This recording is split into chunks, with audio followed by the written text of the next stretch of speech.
work I'm going to present is the result of two research projects that were funded by the National Research Agency in France and the French Aid Agency.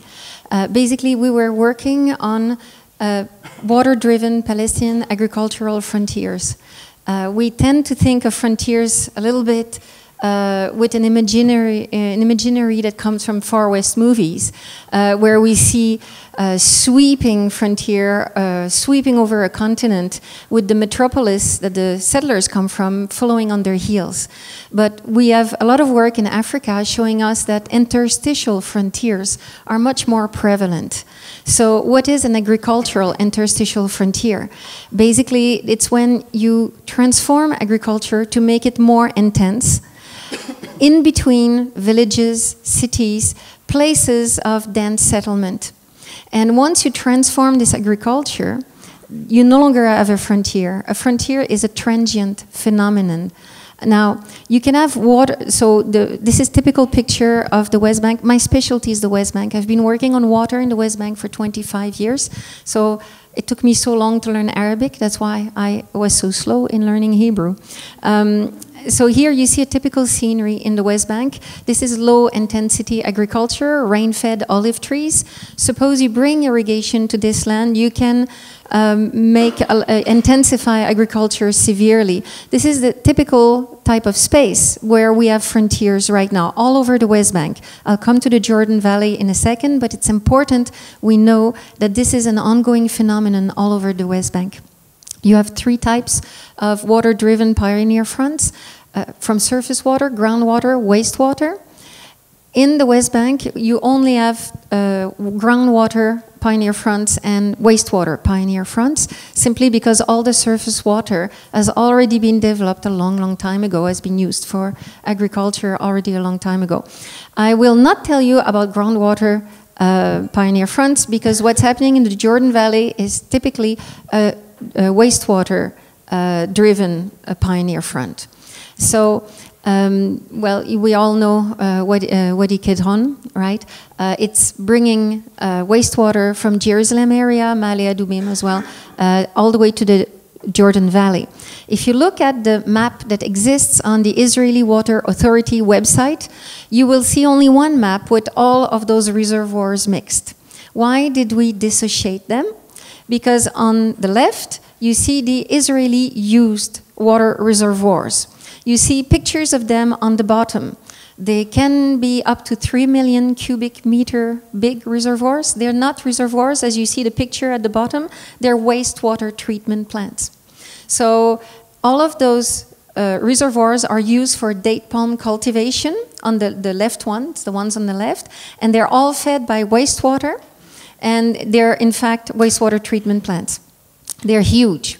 You can see the size. The bottom on the left, the OG1 reservoir, is 417, I can't read it, 417 meters by 400 meters, 600,000 cubic meters, and that's a small one. On the right-hand side, you see the Palestinian used reservoirs.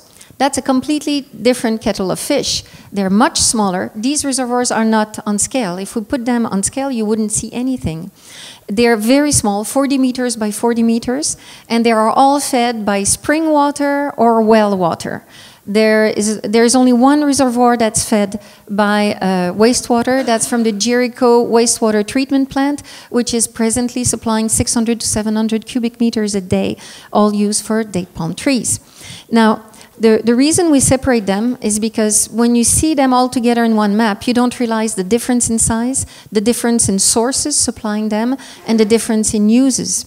So this leads us to two different types of situation. This is in Kalia, right just north of the Dead Sea. This is actually a wastewater treatment plant that is used to irrigate date palm trees there.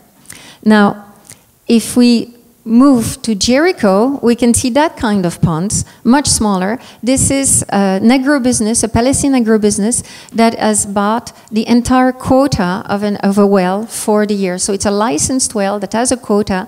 The company has actually an agreement with the well owner and is buying the entire quota for the whole year.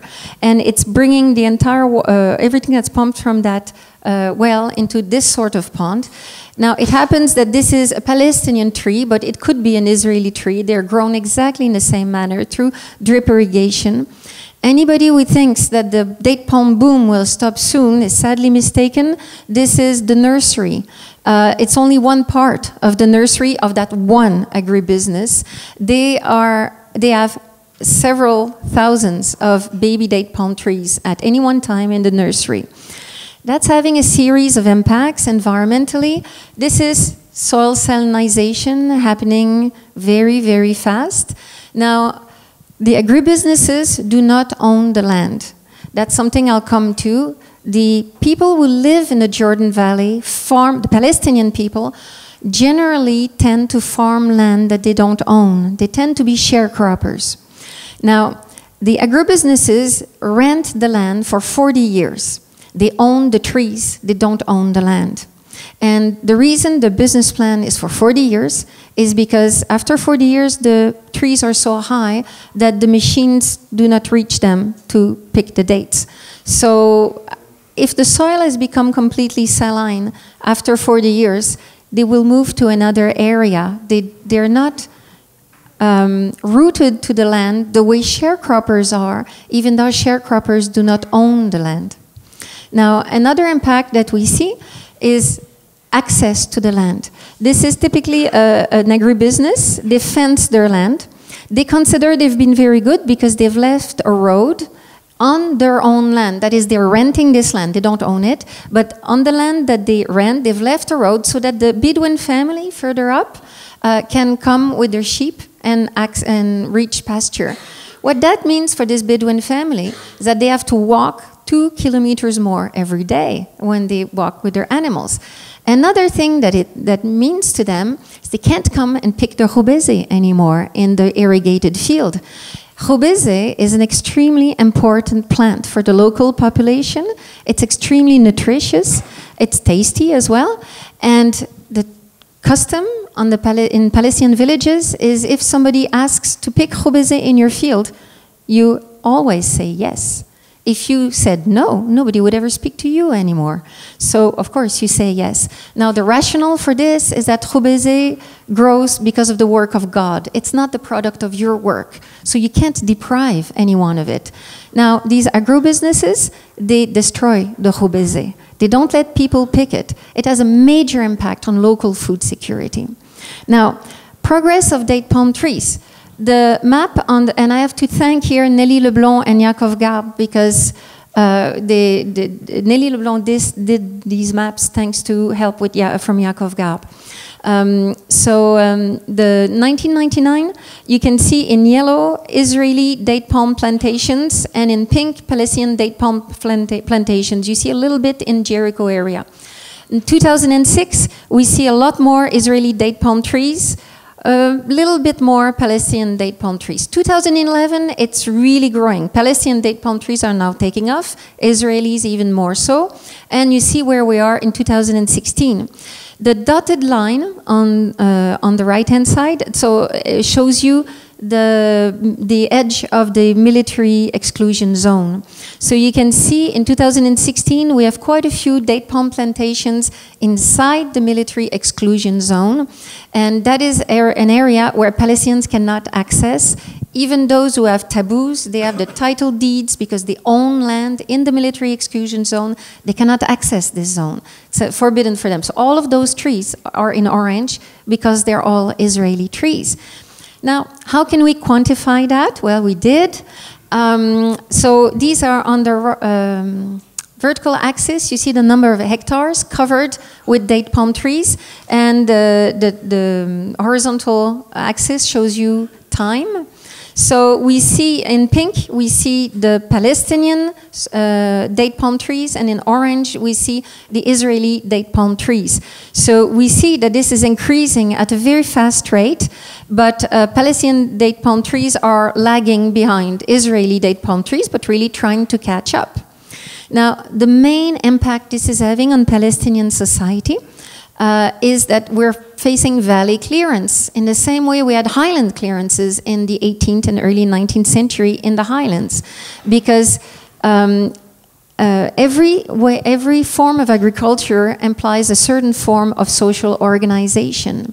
Now, when we have the wastewater front and date palm trees in the Jordan Valley, we have a coalition between donors, the Palestinian Authority, and agribusinesses.